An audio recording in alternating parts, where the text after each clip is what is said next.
Welcome, everybody. Good morning. And thank you for joining us for Fundraising 101. My name is Lisa Much. I'm the Communications and Capacity Building Director at Ohio CDC Association. Leading the session today will be our Membership and Development Director, Amanda Crawford. Super stoked. She's been fundraising for a long time and really excited to have her share her knowledge with you. As I said, as people were coming in, this is going to be an interactive session. It's also being recorded. You all are going to get a copy of it. Everyone that registered is going to get a copy of it. I am tending to post things on our website. However, because this is more interactive, I probably won't, because I want this to be like a place where you all feel comfortable actually sharing and asking questions, right? So it will be shared with you guys and the other people that registered that couldn't make it at this point. Christine, can you hear us now? Yeah, excellent.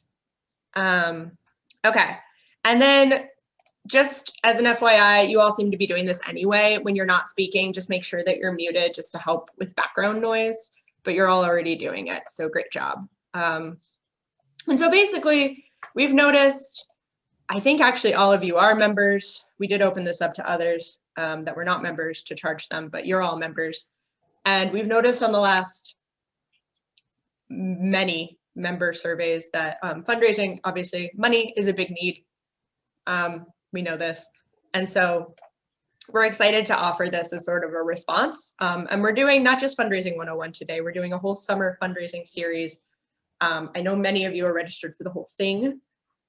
You can pick and choose as you want. So today is really basic, right? It's basic. It's Fundraising 101. We're going to cover other topics later in the summer, but we're going to touch on those a little bit today too, just to give you an overview. So I'm going to send a recap email sometime later this week, and it will include, as I said, the recording, but also links to the other sessions, just in case you want to check those out as well. So all that said, I would love to get into the main course of today, which is Fundraising 101, and pass it over to Amanda, except I forgot to say one thing. I'm sorry, Amanda. No, we are going to do questions just because for flow purposes, while it will be interactive, it would be cool if you could type your questions in the chat, and then we'll get to them at the end, right? And there might be some unmuting at the end, but let's try to hold questions until the end. There's time for that. So all of that said, I am so excited to pass it over to Amanda. Well, first of all, Amanda Crawford, I am the new Membership and Development Director. I'm going to say new because I haven't, and I'm losing my voice, but I am not sick. I am new because I joined in September, and in the pandemic, I have not gotten to meet a lot of you face-to-face in any events that we typically have. So I'm going to hold the new title until I start to see people in person and get to meet everyone. But I'm really excited to talk about Fundraising 101. Just a little background about me. I have been doing fundraising and development work for about 16 years now. I have been across the gamut of different types of nonprofits. I even worked on the foundation side. Today's lesson is really going to be the basics and a brief overview of fundraising, and I'm hoping we can get into some interactive questions throughout to share sort of where you guys are as we go. And then at the end, we'll ask some additional questions, and as the series progresses, we'll get more in depth into some of the things we're just touching on today, just so everybody knows. I'm now going to share my screen, and bear with me just to make sure that I do it appropriately. Zoom is still interesting, I think. Can everyone see my screen? Yes. Perfect. Okay, so I wanted to start off today with the definition of fundraising, and then I want to just give you some food for thought as we're going through this today to have some open-minded thoughts about fundraising in general. So fundraising, by definition, is seeking financial support for a charity, a cause, or another enterprise, right? So when we think of fundraising, most people just think of the basics and the money, which we should, right? We're raising money. But the food for thought I want you to think about, two big things as we talk today. Fundraising is not just about the money, it's about what you do with the money. And what I mean by that is what can your organization do for the community when you are fully resourced? You know, what great works and what impact are you making? So when you're looking at fundraising, you're selling your overall impact, and I want you to be prideful about that. And the other thing I want you to remember as we talk about this is people give to people, not organizations. So yes, we are selling your mission and we're talking about the amazing work that you're doing, but people are also connecting with you every time you meet them, every time you talk to them. And relationship building is such a fundamental piece of fundraising in general. So I just want you guys to think about that as we talk about fundraising. And also, I'm going to talk through some of this, but I want to make sure that it's interactive. So I'm going to have some questions for you as we go. As you're preparing to fundraise, I think it's important for you guys to take a look and think about a couple key factors, right? So taking a look at leadership, making sure that leadership is on board with where you want to go and what you want to fundraise. A lot of people forget that a successful organization, there are fundraisers at every level. So your CEO might be writing letters of support. They may be coming to meetings with you. They certainly are going to be helping to tell your story. But then your finance staff is going to be talking to grantors as you work through this process and other people. Your program staff are going to be your experts, and they're going to help you understand what you're selling and why funding is so important. And then your administrative staff, they're your gatekeepers. So whether it's a donor calling for the first time to ask questions, or a volunteer, or a report being prepared, your administrative staff is going to be touching fundraising in some way too. So I like to tell everyone that your entire organization is fundraising at some point on a regular basis if you're successful. And the truth is, your fundraiser, before it starts, your success is determined by the groundwork that you're laying, right? So your event is either successful or not successful based on the infrastructure that you're laying with everyone. I also want to talk about some of your strategies. When I talk about strategies, you really want to take a look at what you're doing as a team and what your goals are. What are you raising funds for? And a lot of times this is meeting with your executive team, with your CEO, with your program staff, taking a look at what you've already secured funding for and where some of those gaps are. Ideally, you want to be planning this at least a year in advance, so you're able to take a look at funding cycles and figure out where you're going to start your conversations, who you're going to connect with, and what gaps need filled. And also that initial conversation of who you're going to be approaching. A lot of times you're going to want to start with your current circle. So who are your current donors? Have those conversations and expand out from within. And I'll explain a little bit more of that later. I also listed targets on here, but I want you to think of targets a little differently, not necessarily who you're going to talk to, but your targets on what your timeline is going to be. So fundraising is all about planning and making sure that you have that strategy and it's communicated well with everyone. So when I talk about targets, I'm talking about what your year-end goal is, and then backdating to fit what you need to achieve to meet those goals. So if you need to raise $50,000 this year and it's January, backdating, we'll develop our new proposal by the end of January. By the end of February, we will have a minimum of 5 key prospects, and we'll continue to develop 5 key prospects every month. We'll raise X amount of dollars by June. Having those check-ins with your team and being able to measure them on a regular basis helps you all communicate really well and to keep moving forward and making sure that everyone is on track. And then I also mentioned resources, because I think when you start out on the fundraising journey, it's important to be really honest with your team and everyone you're working with on what you need. So do you need additional tools on your website? Are there brochures that will make your proposal easier? What kind of board engagement do you need? Are there key people in the community that some of your program staff already work with that you need that connect with? So really make a list of what you think is going to help you be successful and work within your team, within your board, within your leadership to figure out how you're going to accomplish that to move it forward. I included this matrix, and we are going to email you guys the PowerPoint afterwards, because I love this matrix and I think it does a great job of explaining how you can accomplish things as an entire team. So this matrix breaks down really the identification, cultivation, solicitation, and stewardship just as a staff or a paid solicitor alone. Then it talks about volunteers alone, as well as volunteers and staff working together. And I think I'm not going to read it all to you. I hate when people read them to me in presentations, but I do want to highlight just some key things. When people are working together, I think you can combine all of those efforts. And what I like about the stewardship part is that it takes volunteers' appreciation and it's complemented by structured management. So a lot of times when you're doing fundraising and you have volunteers that are really telling your story and out there connecting with other people, if you're not helping them and working together with them, there's less structure and things can be scattered, and the message that they're trying to share can get lost. And so working hand in hand is huge. I like looking at just the staff or paid solicitor alone too, because I think when you're looking at identification, as a paid staff, we have a tendency to go to the likely suspects, the people that we talk to on a regular basis.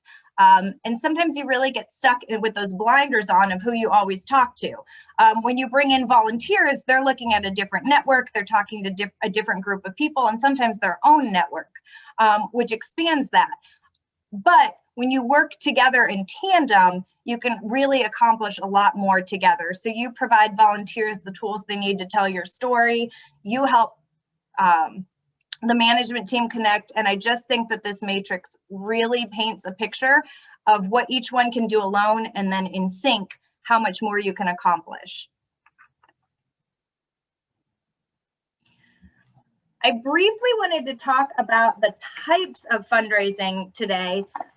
We're going to talk about some of these more in depth in some of the later sessions, but I did want to highlight when you're looking and planning what you're going to be fundraising for the year, you're going to take a look at trusts and foundations, government opportunities, individual giving, corporate giving. You'll determine if events fit you. If online GoFunding pages, crowd surfing, etc., might fit what you're looking for. So always evaluating what a solid fit is for your organization and where your connections are. I did want to include this quote because I think it is really critical in framing how we think about fundraising. Again, I think sometimes we all get lost in just the money aspect, but fundraising is the gentle art of teaching the joy of giving. So when we talk about donor engagement, people typically don't give from a rational perspective. So you'll hear this a lot, the 80-20 split. So 80% is based on emotion and 20% is based on rational thought.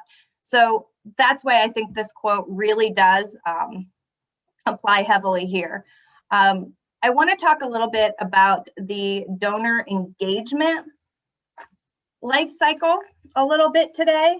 And as we go through this, I want to ask some questions about you guys and see where you guys are at and what your experience has been in some of these.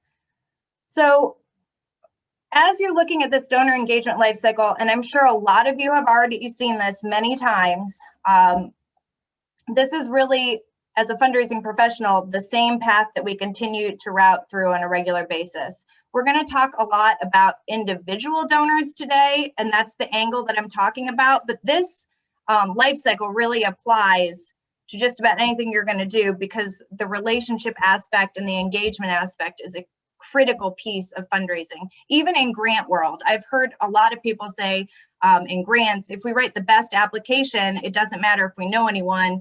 In grants world, we're all fighting for the same piece of the pie, and building that relationship with the foundation or the government office or whoever that is critical, so they do remember you. So while we're not talking about grants today, I do want to make that plug that relationships are critical in every aspect of fundraising. So the first part of this donor engagement cycle is recruit and inspire. So you're trying to find those that have an interest in the work that you're doing, that are connected in the community. And like I said, most giving is 80% emotion and 20% rational. And the best way to get someone's emotions is to tell them a story. So when you're connecting with those that are involved in your organization in some way or interested in the work that you do, telling the story is critical. So as a fundraiser, you should be, and Lisa and I talk regularly, you should be working really closely with your marketing and communications team as well, to make sure that you're highlighting those stories and telling those stories to the best of your ability. Your communications team, your marketing people are going to help you paint that picture even better, and help you think outside the box. I like to start off by researching donors that support similar organizations, and networking accordingly. Sometimes your current donors may also have a connection to some of those other donors that support similar organizations. You can also talk to your current donors that have been involved for a really long time. Talk about some of your goals, tell the story of what you're looking to gain and move to next. And oftentimes your donors are really excited to help bring new interested parties to the mix. Your donors, if they have a great experience with you and they love what you do, are telling stories about your organization too. So continuing to give them up-to-date information, continuing to tell them the impact that your organization has, allows them to have the tools to continue to sing your praises to those that they're talking to. So donors that feel good about your mission share and talk about the amazing work that you're doing. As you're looking to recruit and inspire, taking a look at who your volunteers and community supporters are. Early on in my fundraising career, there are some lessons you learn pretty quickly, and I never would have thought in a million years to consider volunteers as donors. Early on in my career, I just thought volunteers donated time, and I would hate to ask them to ever consider financially contributing. It was something that I was so uncomfortable with. And as my career continued to develop and expand, one of the big lessons I learned is that some of our volunteers had a tremendous ability for financial support, and they just needed to be asked. So that was a huge learning experience for me. But also some of the volunteers that had the least amount of financial resources had the biggest connections to bring in some of the biggest donors that I've had, because those volunteers were connected and cared about our mission so much. So I really highlight who your volunteers are and who your community supporters are, because sometimes they are your biggest gateway into some of your largest support.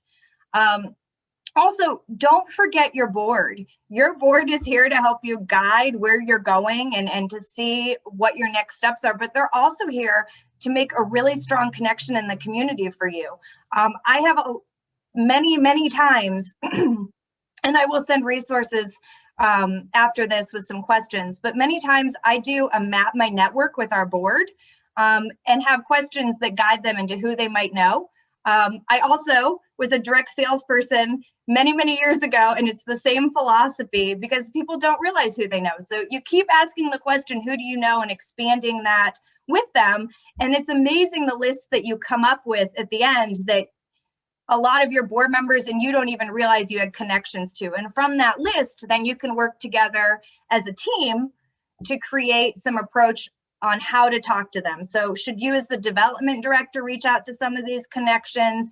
Can you write like an initial email for your board to reach out? Is your leadership, the CEO or your program staff, a better opportunity to reach out to them? Whatever that plan may be. I think it's important to note that, in my opinion, as you're working through this donor engagement cycle, my experience has been the development professional usually asks for the money in the end, but the communication path sometimes is very different. So it's whoever's going to make the biggest connection and really connect with that potential donor in some way. So I wanted to ask you guys, what situations, because people give to people, what situations have drawn you to engage with a new organization? Is there an organization that you can think of that you might have heard a campaign or heard another donor talk about that caused you to learn more and maybe potentially volunteer or give?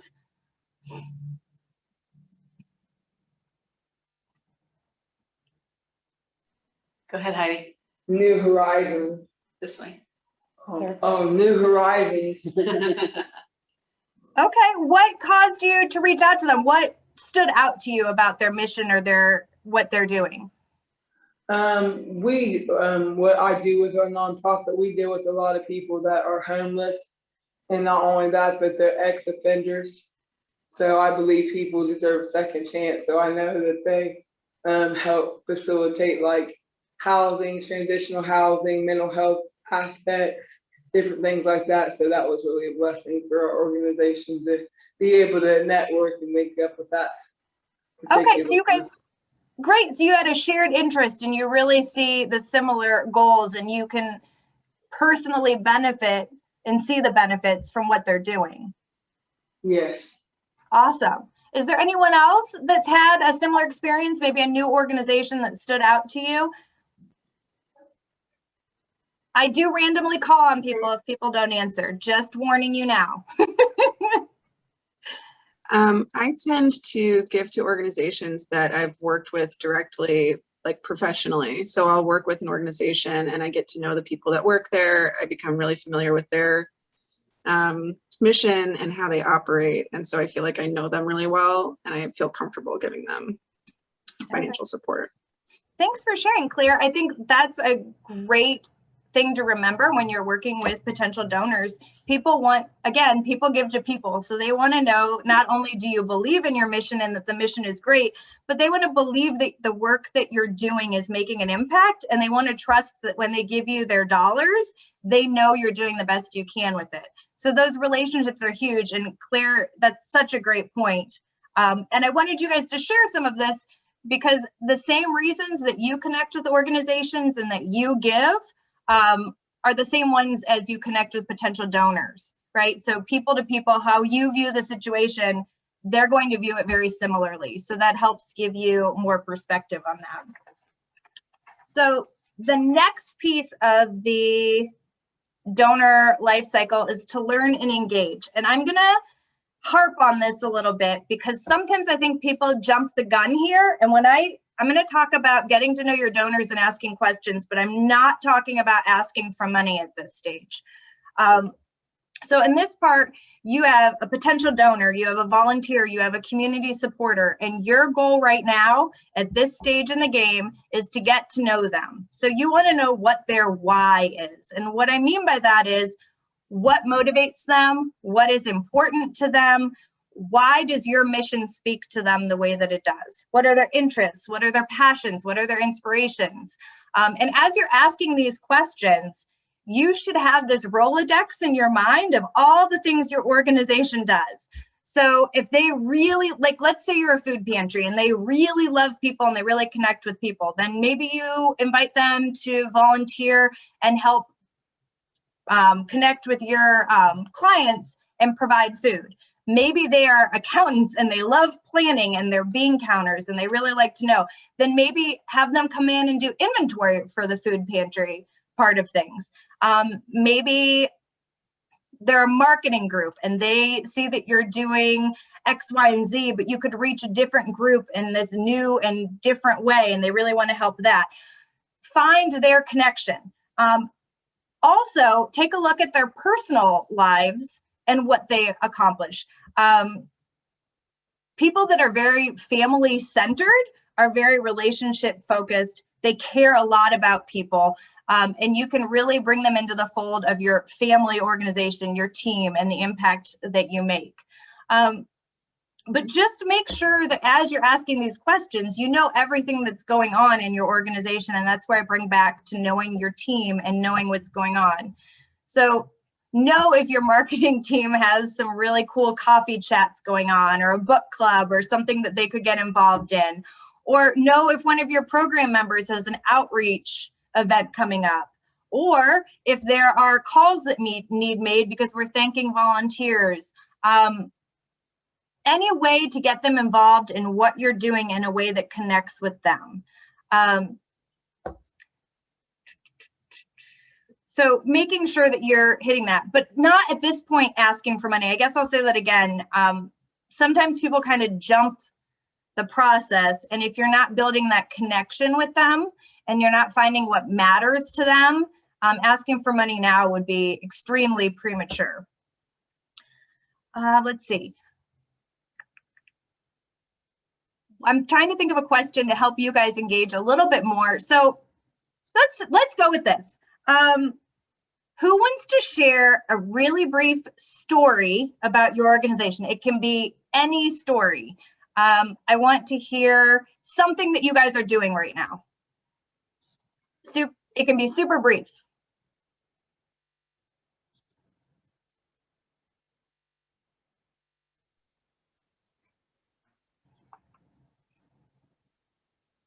I'm happy to share something. Perfect, please do. Okay. Sure. So I'm Deanna Bremer-Fisher, the Executive Director of Future Heights. A few years ago, we started a neighborhood mini grants program, and it was based off a program that we had seen happening in the city of Cleveland, and we wanted to be able to replicate it in our city. We didn't have as much money, and we didn't know how the program would be received, but we set aside $5,000 and we announced that we were going to do a neighborhood mini grants program that would enable small, unincorporated, neighborhood-based groups access funding for some special projects. And they could be anything from placemaking to community building, special events, anything that they believed supported building relationships and community in their neighborhoods. And so now, more than 5 years later, we have supported more than 36 projects around the city in all neighborhoods of our city, and have supported them with more than $40,000 in funding.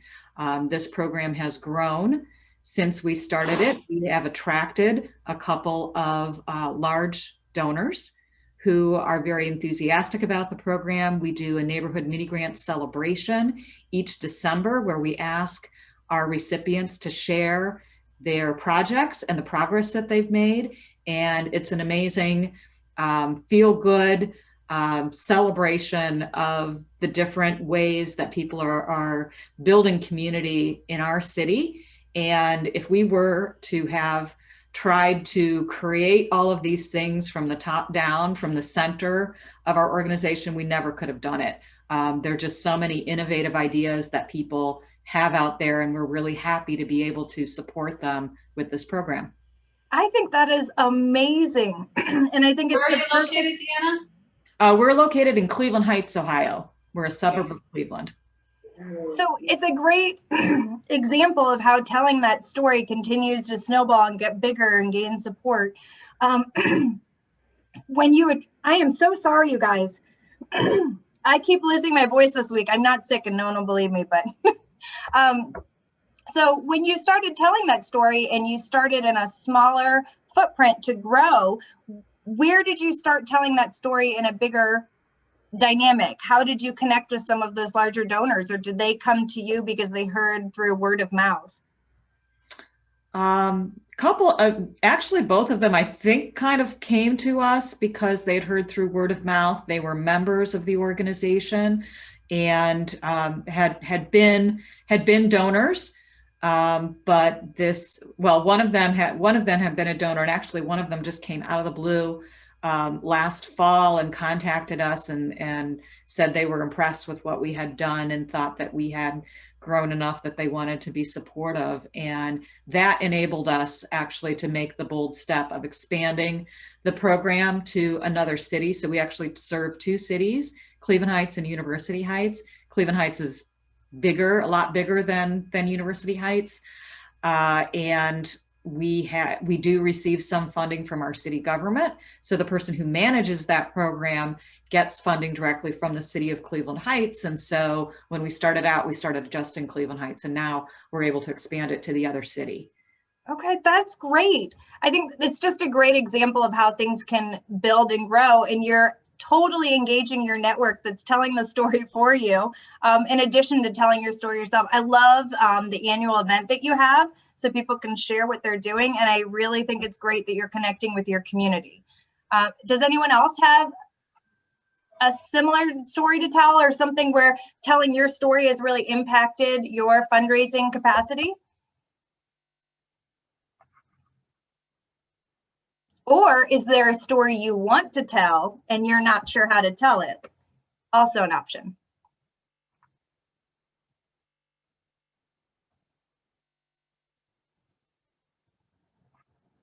Okay, well, I'm going to talk about one thing that Ohio CDC wants to tell the story about, and then we'll move to the next slide, just as another example. So Lisa has done a phenomenal job with our peer-to-peer opportunity where we connected members in different regions of the state in similar arenas, trying to learn about capacity building and address different projects from different perspectives. And we had our first cohort this year. And Lisa, if you want to share additional information, please do. And so this program allowed us to connect members and allow them to learn from each other. So each group that we paired together was successful in their own way. And another pairing was really learning what they were successful at. And they were able to share their successes and really come to a better understanding and develop some additional programming and opportunities for them. The cohort was extremely successful. We had a celebration a few weeks ago to talk about it, where our participants talked about all the things that happened and all of their successes.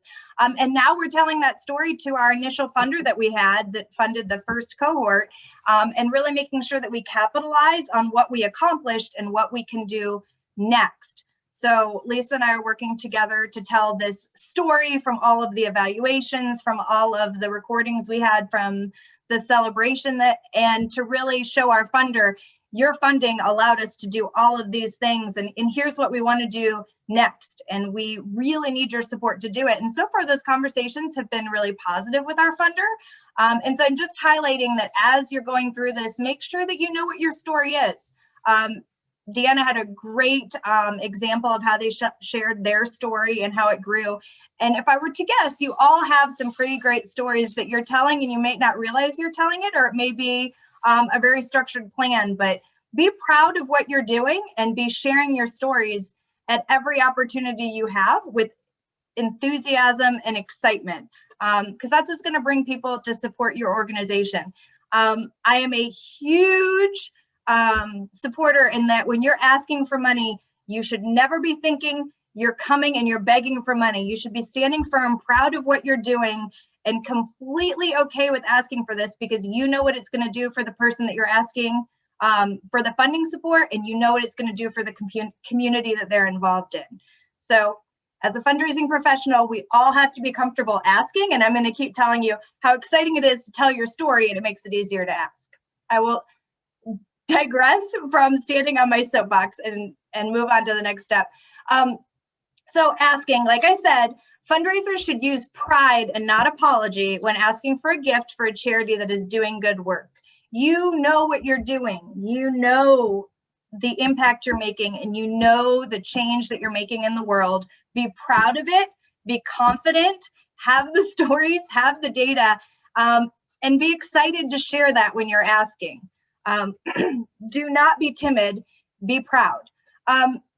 When you're asking, you need to make sure that you built relationships. Each of your interactions with supporters along the way should end in an ask. And what I mean by that is there should always be another touch point. So we are at the point in this life cycle where you're ready to ask for money, but leading up to this point, every time you're talking to someone, there should be another ask, whether it's following up to see if they can volunteer at your next event in a few weeks, whether it's checking in to ask when a good time to call them to follow up, if they can sit in on a board meeting or an event to learn about what you're doing. And then obviously they ask for your funding need. Never go into an ask without a plan of what you need.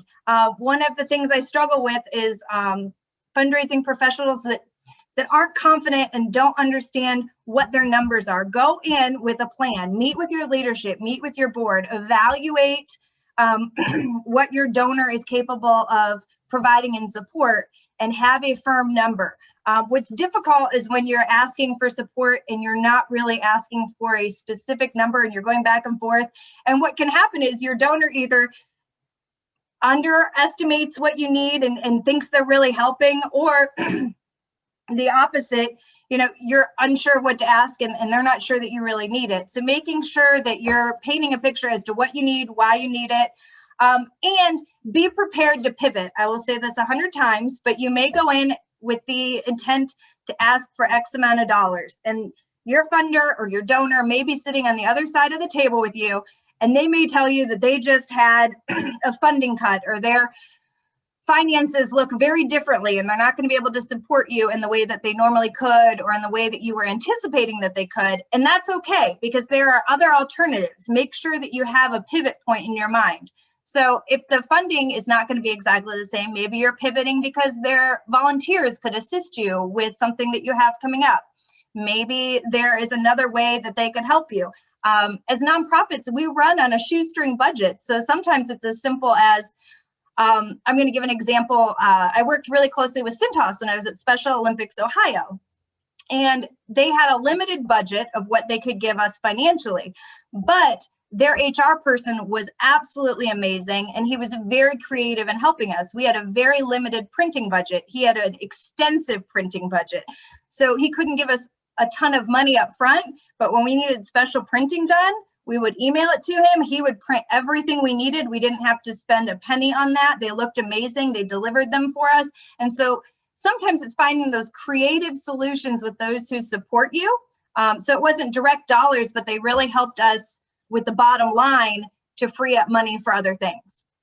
So just always thinking outside the box and what your other opportunities could be. The other Can we interrupt real quick? We have a question. Absolutely.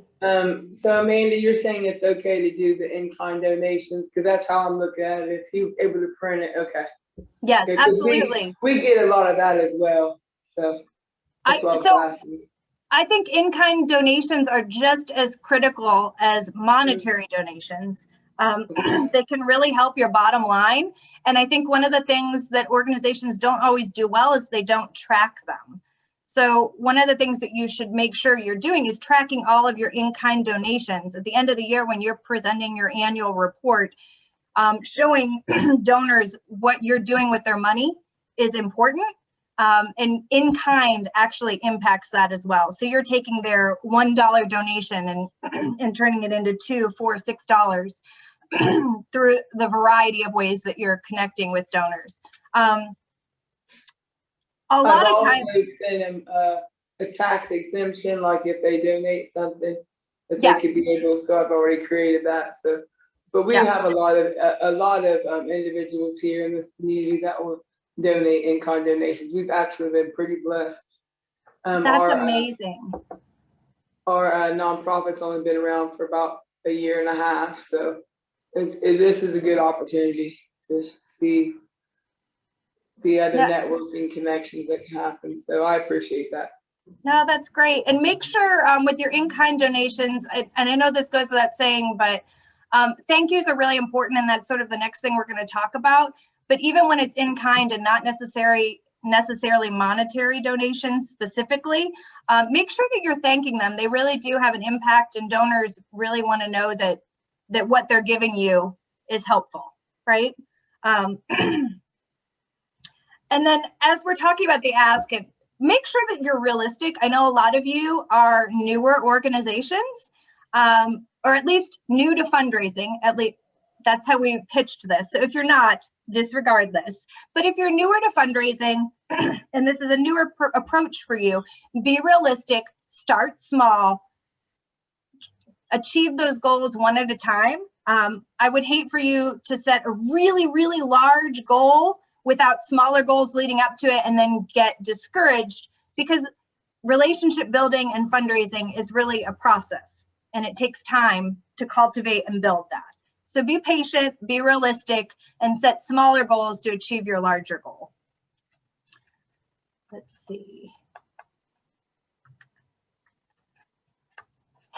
So one of the questions I want to ask you guys next, and I know we're talking about it from a perspective of you asking for money, but has anyone here had an experience where an organization reached out to you to make a donation? Was there an experience where you were excited to give, or oppositely, was there experience where the ask just fell flat and you just weren't motivated at all, and you just thought, I can't give you money, I don't feel good about it? Has anyone had either of those experiences, and are you willing to share?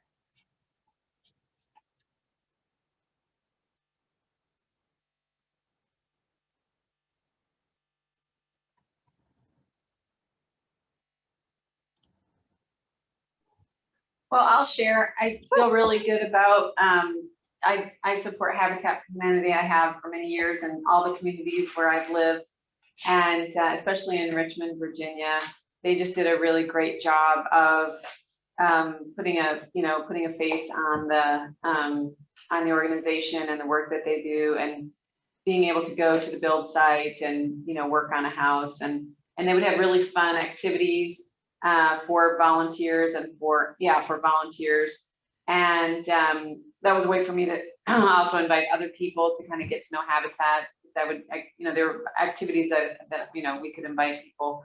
But yeah, just the unsolicited letters in the mail. I don't ever respond I don't ever send money into an unsolicited response or a letter in the mail. What? Okay. The mass emails that you get. Yeah, mass emails. If I'm not connected to the organization in any way, I generally don't respond. Okay, so you guys are just reiterating that really important connection and the relationship to some piece of the organization to give. I will share an example of an ask that was more challenging. I used to be with United Way, and I think you guys, many years ago, and I think you guys all probably heard the big scandal when the CEO's salary came out, and people were really challenged by the amount of money that was being spent on administrative costs. And at United Way, that really impacted us when we asked for donations. People saw that and were really challenged by how they thought United Way was distributing their funds. And so on a local level, that was really challenging. What we had to do was pivot our marketing campaign and highlight our administrative costs and what we were spent, because on the national level versus on the local level, how we actually allocated our funds. But I highlight that because as a donor, one of the first things that I look at when people are asking for funds, I'll take a look online and see what my dollar is going to. Is it primarily going to overhead and administrative costs, or is it going directly to the programs? So I want to make sure that my money is making an impact. And I have had a lot of experiences where other donors want to make sure that their money is directly going to programming. So making sure that you're telling that story and they know exactly where their money is going. Which brings me to the next part, which I think often gets missed. So we've gone through the donor life cycle. We've gone through recruiting and inspiring. We've learned and engaged. And if we've done all of these steps right and we've connected in some way, we've gotten to the ask, we've asked, they have decided to support our organization, whether it's in kind or monetarily, or they're volunteering additional time. So we have succeeded up through the first 3 steps. What I see a lot of people failing is thanking them, right? So the critical part, once you've successfully made it through the first 3 steps, is making sure that you're thanking them. It is so incredibly important that you appreciate everything that you receive through this process. I am a huge proponent of handwritten notes. It sounds silly, but yes, we send the tax letters where you show your donation and they can use that accordingly. But in my opinion, you have to send that. They're going to get it. I don't know that I get a warm and fuzzy, but I'm glad that I have that. But I think the handwritten note is that special touch that just lets them know that they're still important. And I think in a world of e-blasts and unsolicited mail and all the junk mail we don't get as many handwritten notes and letters. And I think they still carry a lot of weight and some meaning. After you thank them, I think it's important to continue communication with them and let them know on a regular basis that the impact that their gift has had with program updates and successes. Let them know the cool things that are happening. Make sure they get an annual report in the mail. Make sure that they get some emails that let them know what's going on. Continue to engage them. Just like in shopping and other things to retain a customer, in donor world, retaining a donor is so critical because it takes so much work to get a new one, but retaining a donor and continuing to engage them takes far less work and can be far more impactful in the long run. Continue to invite them to community events as a thank you. Highlight them when you can in front of others. they need to feel really special about what they're giving, because they are. They're allowing you to do the work that you need to do that's impacting the community. One of the things I call out, thank yous should be written with the focus on the donor and their impact. Context matters. I'm going to give you an example. I have seen this so many times, and I have worked with some organizations where they thank people for their contribution and then they talk about everything that their organization did. And that's great, you did it, but you can say it differently and have a completely different impact on your donor. So the first example, because of you, we were able to expand our microbusiness program grant opportunities, allowing individuals to access opportunities for employment during challenging pandemic times. So as Ohio CDC, we were able to expand these things. We were allowed to do that, but it was because of them. Alternatively, this is something I see a lot. Thanks for your contribution. In 2020, Ohio CDC Association expanded our microbusiness program grant opportunities, creating additional employment opportunities during the challenging pandemic times. Shifting that focus and making sure that the donor knows it was because of them is critical. You're doing the same work, but as nonprofits, we can't accomplish as much without the support of others. So making sure that you're writing in the way that you're thanking people demonstrates that is really, really important. That language is something that I have always considered important in our tax follow-up letters as well as handwritten notes. The other thing that I want to call out when you're doing thank yous, if you have a pretty consistent set of donors and you're sending out those tax letters and letting them confirming their gifts, making sure that you're changing the language minimum twice a year, if not quarterly. You don't want the same donor to get the same thing every time and not feel that you're putting in the effort to change the language, to acknowledge them and to highlight new things. Also, it's a huge opportunity in a thank you letter to highlight something else that's coming up or something new and exciting with your organization at the same time. So there should always be something fresh and new to include. And if you don't have a great idea, your marketing and communications people will always give you something to plug in there. That is definitely their specialty. That being said, I really wanted to highlight the reasons from a recent study as to why people stopped giving, because a lot of times it has to do with the lack of follow through and the lack of thanking. And so I just wanted to highlight some of these because I think sometimes we forget that not following through makes a difference. So out of everyone that was surveyed, 5% stopped giving because they thought the charity didn't need them.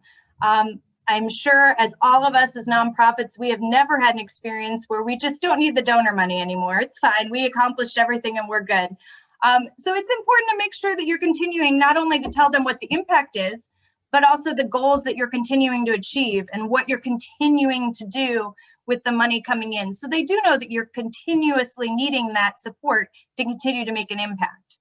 8% of them got no information about how the monies were used. How would you feel if you gave money and you felt really good about it, you made this impact, and then you have no idea where it went to? Did it pay salaries? Did it pay for the lights? I don't know. I have no idea where it went.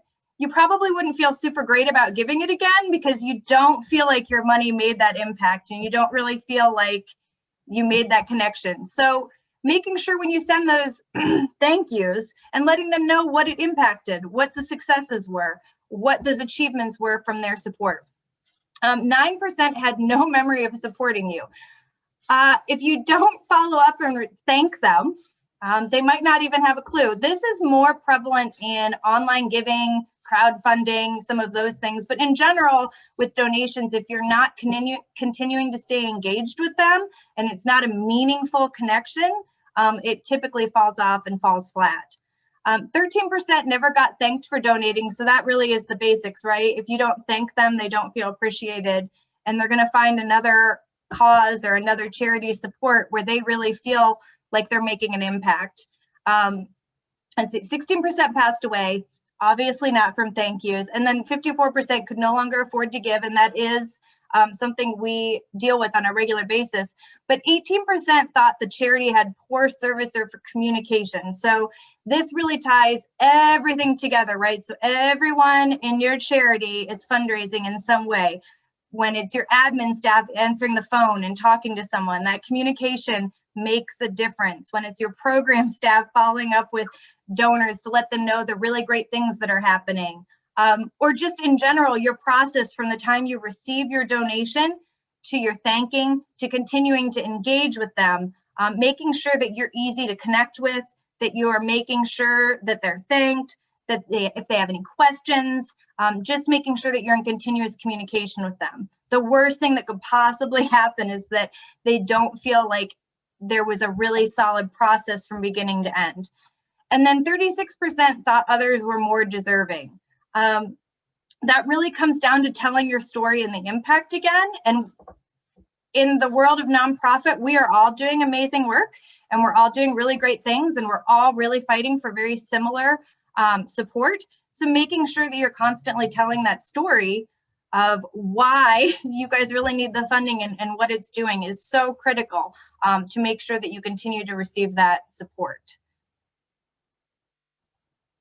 So, as I said, today was going to be a really brief overview, going over the donor life cycle, touching on some things, and then as we continue through the series, we're going to get more in depth. But I did want to leave time for questions to make sure that we're covering all our bases and answering what you guys need from this session.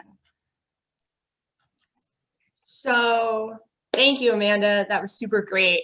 I will say I have several questions that have come in. Okay, great. Keep typing your questions, guys. Also, stretch if you can, because that's good for you. So I'll start with, first off, so how much time should the executive director of a small organization devote to fundraising? What is a good target percentage? And also, what are strategies for funding a fundraising staff position? Okay, so your executive director is going to be, I would say, probably 10 to 15% minimum. And I say that with having a development staff available to them. So as a development staff, your job with your leadership and your executive is to start that groundwork, to find the connections that need to be made. You're looking at who they need to talk to and scheduling meetings. You're doing a lot of that groundwork for them. And you're making sure as a development professional, they have all the information, the storytelling points, the talking points, the ask, you're preparing all of that for them. So that is how they can focus their time when they're focusing on fundraising, specifically on fundraising, and be most efficient. With fundraising, a development position, oftentimes in a development position, you are raising your salary in some capacity. So there is a goal in mind for the year, and as long as you're achieving those numbers, your salary is a portion of that. There are a wide variety of ways to also accomplish this. For instance, our organization has a variety of grants that we apply for that also contribute to our staff time. And so depending on each piece of those projects that we're working on, a portion of that supports each of our salary, and even development and membership is supported by that. So there is the piece of raising your own fundraising and making sure that you are earning your keep. There is also writing grants where it can cover a portion of that salary. A lot of times a combination of both is pretty critical in making that happen. Thank you. Okay. And then keep typing your questions in, guys. So do you have any ideas on how to reconnect with donors that we may have lost touch with during the pandemic? Okay, so I think there's going to be a lot of different ways with the pandemic happening.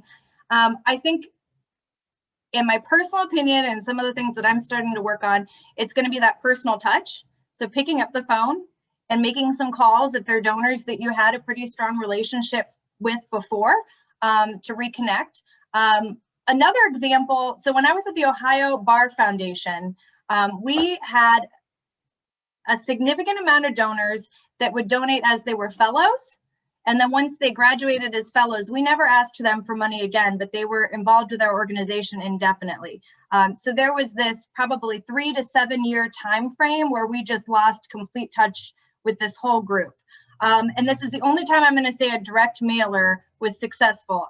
Typically, I don't think they are. But for this specific group, we wrote a direct mailer. I got with our marketing team, and we created a mailer talking about your legacy and the impact and why you became an attorney to begin with. And we had a really strong visual aid in the beginning to open it, and some really strong wording.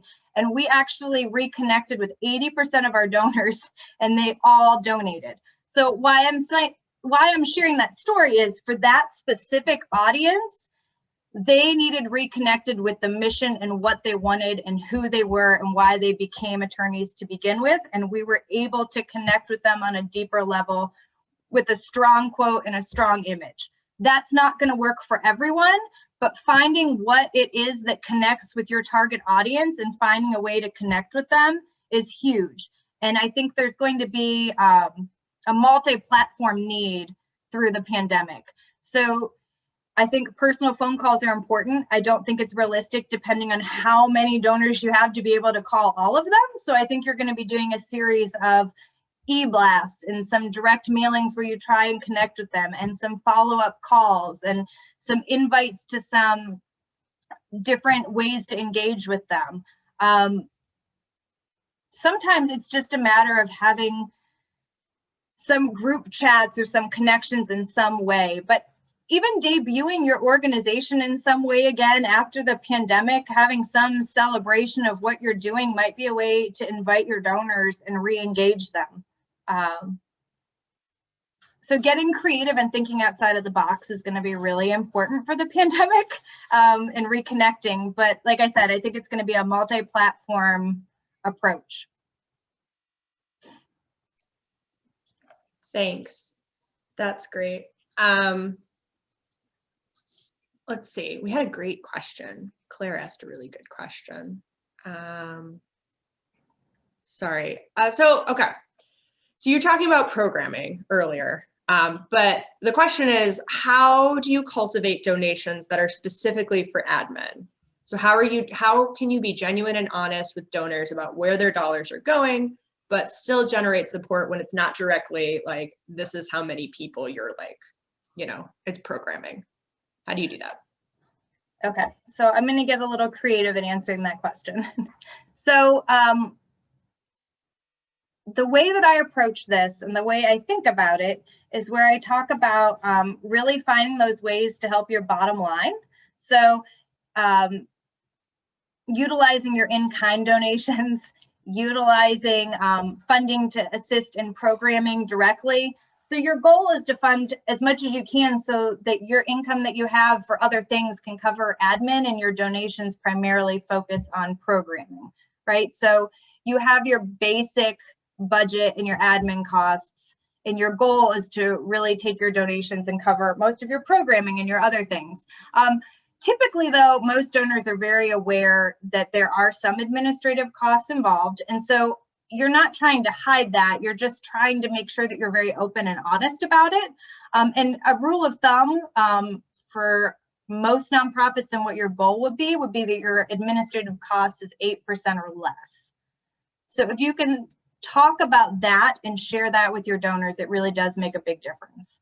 So what they don't want to see is highly inflated percentage of donation dollars going to admin cost.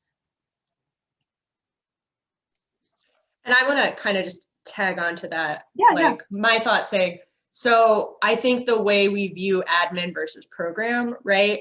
Like arguably staff, I think we view as like admin salary, but like you can't run a program without humans, right? Running the program. So you can you can put in there to an extent, and clarify what I'm asking here. And what I'm saying is some of your staff time is program. Some of the, if you need to pay rent or services to run a building, right? that's program, as long as you're clear about what you're doing. Does that, what do you Yes, think? being extremely transparent in what you're doing and where those are going is really important. And like I said, I think donors understand that there has to be some admin, and Lisa, that's a great example. That the program doesn't run itself. You need someone to implement the program. There has to be space for it. So donors are pretty open to that. Again, as long as it's reasonable, as long as it's transparent, and as long as they know that the larger portion of donations are going to the bigger impact. All right, here's the $1 million question, Amanda. Okay. How do you, Amanda, make the ask? So like literally in the moment, what are you doing? Literally in the moment. Okay. So I am typically really reading the room and who I'm talking to. I am getting to know them. I'm asking questions even in the moment of the ask of what the organization is doing, what the individual is doing, what they're really excited about, what they're looking for. And I am just waiting for that right moment to where one of the things I need to ask for fits perfectly with what they're passionate about. For instance, I'm going to use Special Olympics again and Cintas because they're just a great example. There are some donors that you just have a really good relationship with and you know you can be candid with. And for this particular group, they were really involved with us. We knew we needed to make a big ask. We were looking at about $15,000 for our upcoming summer games. And it was an ask we had not made with them before. Certainly not on this level. We knew they had the money, we just weren't sure if they would be able to appropriate it. So we talked a lot about what their goals were. We talked a lot about how they were looking to bring individuals with disabilities into Cintas and create a pretty significant workforce to support them. And they were really bringing that into their HR model. And they had this great example of that. So they really tied into our model, but we really needed the funding for that. And so when I was in the conversation with the HR director, he kept talking about how much they were adding to their fund and everything that was going to be available. And so sometimes humor is really helpful. That is another thing that I definitely rely on if I have some level. So I teased with him, and this is my favorite, just like, so how big is the fund? I'm going to throw out some numbers, and if you don't say anything, then I'm going to know I went too big. And if you agree right away, then I know I didn't go big enough. And it was sort of that joke back and forth because we already had a relationship. So that is an example of someone where you already have a relationship and you're able to get to that point and you already know what they want. Now, if I'm asking for someone that I don't know as well, I'm constantly listening to what their priorities are. And then I'm really working to find a fit, to pivot what we're doing to fit into their priorities. Let me think of a good example. There are so many, I just want to pick a good one that is helpful. There was a bank that I worked with at one of the other organizations, and they were newer to the area. They were looking to work with the community and they wanted to connect. I actually was working at a settlement house at the time. And so we had our first meeting with the CEO of this newer bank. We knew what we wanted. Typically, they provided balloons at community festivals and like a booth with pens. And we really wanted a greater impact than that. And so we continued to talk and find out what they wanted to do and how they wanted to get involved with the community. And the underlying theme that they kept bringing back is that they really wanted to start their brand and be more of the community bank. So they wanted to shift away from being that chain image and part of the community as a whole. And that was something that was easily sold with our community settlement and the fact that we really dealt with a very strong community and we had a lot of community ties. And so we were able to actually encourage them to support us. And one of the things that I was able to pitch and sell to them was that they could brand some of our events coming up. So it would be this specific bank's events as we had outdoor community events. And that to them was really important because they knew that we had a connection with the community. They knew tying hand in hand with us would allow them to start opening up to the community. And over time, as they continued to build the relationship, not only with us, but with the community at events, their support continued to grow. Not necessarily monetarily, but they brought volunteers. They were regularly involved at events and they helped us with in-kind donations. So their donations and their involvement really became multifaceted. That's a very long answer, but I think it just depends on who and just making sure that you're always meeting their needs. Okay, I think we have time for one more question. So we're going to do this one, which is, what do I do when prospective funders are wishy-washy or they keep giving us the runaround? So we've been meeting with them for months and it's known that we're asking for money, but they keep just wanting to talk. I feel like foundations and banks seem to do this a lot. They do. And the answer I'm going to give might not be one that everyone expects or appreciates. But as fundraising professionals, our time is important, and our time really needs to be spent on making sure that we're securing resources. So in this situation, if I'm working with a funder that is wishy-washy, it's several months, it's really hard to nail anything down. They know we're asking and we're going back and forth. I'm not going to completely disengage with them, but I'm going to shift more of my time and my resources to funders that I know I can have more of an impact with and secure additional resources. And I'm going to have less communication. I'm still going to stay in touch with them. I'm still going to make sure that the door is open if they come, but I'm going to be putting my time and focus into either other funders that we know are active that I can put my time in, or I'm going to be taking some additional time to research some funders that might be a better fit for us. Great. And actually I lied. We have one more question. And then I think we will wrap it up. So how do you go about researching prospective targets? Okay. Especially individuals. So I do a couple of things. The first thing I do is I take a look at, and this is terrible, I take a look at other organizations that are similar to ours in their annual reports where they list their donors, and I take a look at who their major donors are, and I do some research and I see what they're connected with, and I want to see if there are any commonalities and some links where we might be able to connect with them. The other thing I do pretty frequently is I take a look at our current donors, and the ones that have two different things. So either our large donors, where they make significant donations fairly regularly, or our donors that make small donations, but religiously. They never miss a month. They support us in and out. And I build from them. So I talk to them about how we're growing our opportunity, and I take a look at who they think might be interested in connecting. One of the things that I really liked doing pre-pandemic, which I hope we can do again soon, was doing some, I would call donor parties, and that sounds so terrible. I don't know what else to call them.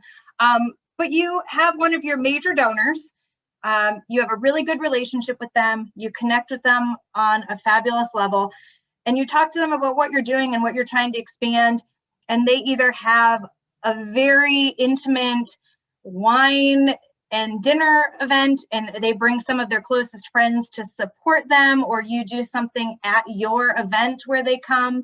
That has been a way to cultivate some larger major donors and bring in new networks from other people.